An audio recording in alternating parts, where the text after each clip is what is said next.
ونسلم على رسوله النبي الكريم وعلى آله وصحبه أجمعين أما بعد. محترم صدر اجلاس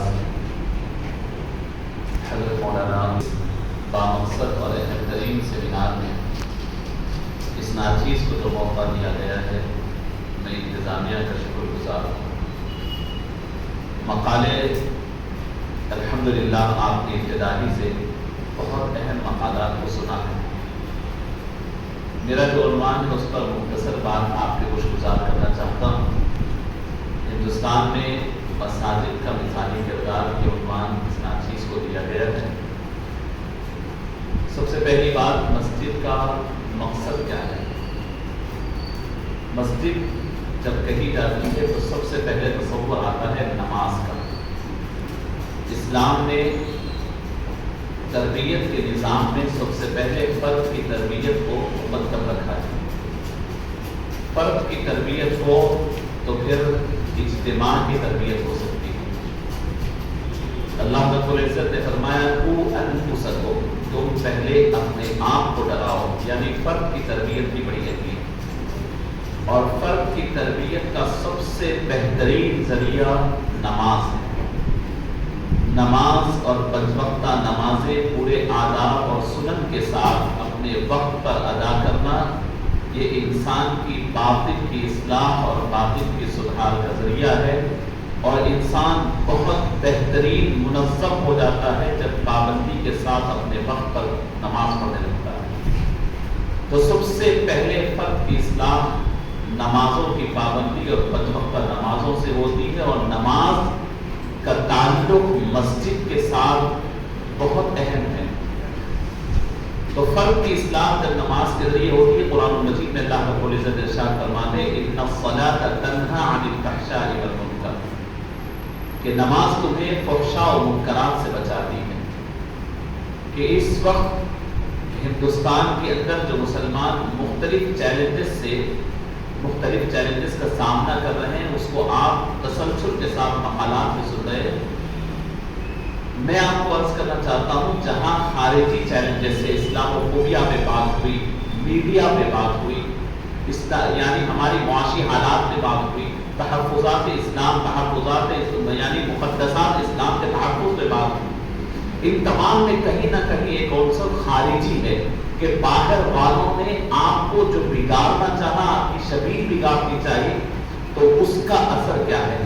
لیکن میں آپ کو بتاؤں کہ جتنا باہر والوں کا ہاتھ ہے ہماری شبیہ کو بگاڑنے میں، وہیں پر ہم لوگوں کی کمزوری اور ہم لوگوں کی اپنی نادانی اور ہماری اپنی غفلتوں کا بھی بہت بڑا رول ہے.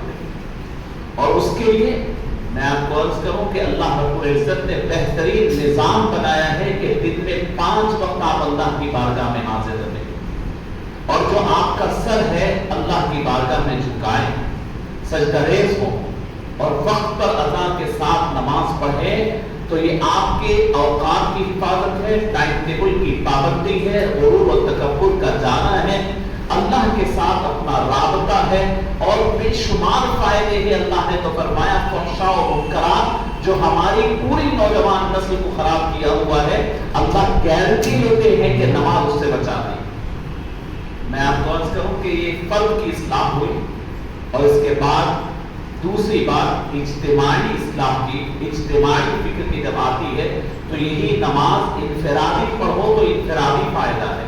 اور جب یہی نماز باجماعت مسجد میں آتے ہیں تو یہاں سے آپ کی اجتماعی شکل بننا، ایک آپ کی باضابطہ کمیونٹی بننا، ایک پوری سوسائٹی بننا، ایک پوری باضابطہ طور پر ایک معاشرہ بننا مسجد میں جماعت کو نماز سے آنے سے شروع ہوتا ہے. آج بڑے افسوس کی بات ہے کہ ہمارے پاس مختلف مکاتب فکر تو پائے جاتے ہیں. رسول اللہ صلی اللہ علیہ وسلم نے فرمایا تھا 73 فرقے ہوں گے جس میں سے 72 پورے جہنمی ہوں گے اور 1 جنتی ہوگا. آج 73 سے زائد جماعتیں اور فرقے اور مکاتب فکر ہے. بڑی تکلیف کے بعد آپ سے عرض کرتا ہوں، ان تمام کی کوششوں کے باوجود ان تمام کے پاس کسی کے پاس نماز کے فرض ہونے میں اختلاف نہیں ہے، مسجد میں آنا اور جماعت سے نماز پڑھنے میں کسی کو اختلاف نہیں ہے. ان تمام کے پاس بالاتفاق یہ فرض اور اہمیت ہونے کے باوجود ان تمام نے مل کر بھی اس سوسائٹی کے 10 سے 20% لوگوں کو نمازی نہیں بنایا. اور وہ جتنے لوگ پوری سوسائٹی کے 5% لوگ جو آپ کو دکھ رہے ہیں پورے محلے کے مسجد کے اندر، اگر آپ ان کو دیکھیں تو دو کر فرقوں میں بٹے ہوئے، کوئی جماعت کا، کوئی جماعت کا، کوئی جماعت کا. اتنی بڑی جماعتیں ہو کر بھی امت کے چھوٹے سے کام کے 5 وقت کا فرض جس کے بارے میں فرمایا اولی پرسش نماز بود، اس کے اوپر ہم نہیں لا سکے. یہ سب سے بڑی ذمہ داری ہے اور مساجد کی حفاظت نمازوں کی وجہ سے ہی ہو سکتی ہے. تو میں آپ کو عرض کرنا چاہتا ہوں کہ بنیادی ابتدائی طور پر میں نے باتیں چند عرض کی ہے. مسجد کے اندر جب ہم جماعت سے آتے ہیں بڑی اہمیت ہے. رسول اللہ صلی اللہ علیہ وسلم نے فرمایا، یہ حدیث مختلف محدثین کرام نے ذکر فرمایا، حضور نے اپنا ارادہ ظاہر کیا، فرمایا کہ میرا دل چاہتا ہے کہ میں کسی کو نماز کی امامت کے لیے کہوں اور میں دیکھتا رہوں کہ جماعت سے نماز پڑھنے کے لیے کون نہیں آ رہا ہے اور گھر میں کون ہے، اور میں ان کے گھر کی نشاندہی کر کر ان کے گھر کو جلا دوں، آگ لگا دوں. لیکن خیال یہ ہے کہ اس میں معصوم بچے اور خواتین ہیں، لہذا میں ان کے گھروں کو چھوڑ رہا ہوں. جماعت کی اتنی تاکید. تو آج مساجد کے اندر مساجد کی آج مثالی کردار میں جب بات ہو رہی ہے تو میں نے دیکھا ہے کہ مختلف لوگ، کسی کمیونٹی نے، کوئی جماعت نے یہ کام کیا کہ مسجد ایز اے کمیونٹی سینٹر کے اوپر فروغ دے رہے ہیں کہ مسجد کمیونٹی سینٹر ہے. وہ سب باتیں بعد میں. مسجد کا بنیادی مقصد نماز ہے. مسجد کا بنیادی مقصد ذکر اللہ کو یاد کرنا ہے. اللہ سے ایک بالکل پیسفل ماحول میں اور بہت سنجیدہ ماحول میں ایک بندے کو اللہ سے تعلق پیدا کرنے کی جگہ مسجد ہے اور اس کا اہتمام چاہیے. عزیزان گرامی، جب آپ مسجد میں آتے ہیں نماز پڑھتے ہیں تو نماز باجماعت پڑھنے کا حکم ہے اور حکم ہے کہ آپ ایک کھانے سے کھانا ملا کر ٹھہریں. یہ جماعت کے جو فائدے ہیں اس میں آپ کو مساوات کی تعلیم، تکبر و غرور دور ہوتا ہے، ایک دوسرے کے برابر ٹھہرتے ہیں، مساوات کی تعلیم. آپ کو اس کے اندر اجتماعیت کا فائدہ ہے، اس کے اندر ایک دوسرے کے کنیکشن ہے. اللہ فرماتے ہیں کہ ایک کے کھانے سے دوسرے کا کھانا ملا ہو تو تمہاری نماز قبول ہوگی. تو مطلب یہ ہوا کہ آپ دل نہ ملا ہو، کھانے سے کھانا تو ملا ہوا ہے لیکن ایک دوسرے کے دلوں کے اندر نفرت ہے، یہ دور ہوتی ہے نماز باجماعت پڑھنے سے، اجتماعی طور پر. 5 وقتہ نمازیں جب ہم جماعت سے پڑھتے ہیں تو ہماری ایک کمیونٹی بنتی ہے محلے کی، ہماری اپنی اسٹریٹ کی. اور پھر یہی جمعہ کے لیے ہم جامع مسجد میں جاتے ہیں تو باضابطہ طور پر ہمارے 2-3 محلے مل کر کے ایک بڑی کمیونٹی بنتی ہے. عزیزان کرام، تو مسجد کے فائدہ اٹھانے کے لیے چند باتیں، بہت ساری باتیں یہاں ذکر کرنے کا مقصد نہیں. یہاں پر آپ تذکرہ خطیب الاسلام بھی سننے ہیں اور اس کے بعد مفتی صاحب تشریف لا رہے ہیں، ان کا بھی سننا ہے. میں 2-3 باتیں آپ کے سامنے ضروری عرض کرنا چاہتا ہوں. سب سے پہلی بات کہ ہمارے محلوں میں جو مسجدیں ہیں، اللہ رب العزت کا فضل ہے کہ وہ مسجدوں کی جگہ بہت اہم جگہ ہے اور اس کا جو رقبہ ہے وہ بڑا اہم ہے. کسی بھی سوسائٹی کے لیے وہ ایریا بہت اہمیت کا حامل ہے. مسجد میں جب لوگ آتے ہیں نماز پڑھتے ہیں تو ان کی بنیادی ضرورتیں بھی مسجد سے تکمیل ہو سکتی ہیں. مثال کے طور میں نے جیسے عرض کیا کہ بہت ساری جماعتیں مل کر بھی لوگوں کو نمازی نہیں بنا سک رہے. اس لیے نہیں بنا سک رہے کہ ہماری مسجدیں وہ اٹریکشن اپنے اندر نہیں رکھ رہی. اللہ کے لیے نماز پڑھنے آنا ضرور ہے لیکن اس سے پہلے آپ ٹارگٹ کریں کمیونٹی کے مختلف طبقات کو، بچوں کو، نوجوانوں کو، جوان کو، بوڑھوں کو، خواتین کو. ان تمام کی ضرورتوں کا خیال رکھ کر مسجد سے ان ضرورتوں کو وابستہ کریں. مثلا میں آپ سے چھوٹی چھوٹی باتیں عرض کر رہا ہوں. ابھی 10th کا ایگزام ہوا، انٹر کا ایگزام ہوا. میں بعض مساجد والوں کو مشورہ بھی دیا کہ کوئی محلے میں آپ کی مسجد ہے اور مسجد کے اطراف تقریباً 200 گھر، 300 گھر، اگر آپ دیکھیں تو 100 گھر، اس کے اندر سے کم از کم 15-20 بچے تو ایسے مل جاتے ہیں جنہوں نے 10ویں جماعت کے امتحان دیا. اگر بڑا محلہ ہو تو اس کے اندر آپ کو انٹرمیڈیٹ کے بچے ملتے ہیں، 10ویں جماعت کے بچے ملتے ہیں. یہ بچے یہی وہ نوجوان ہیں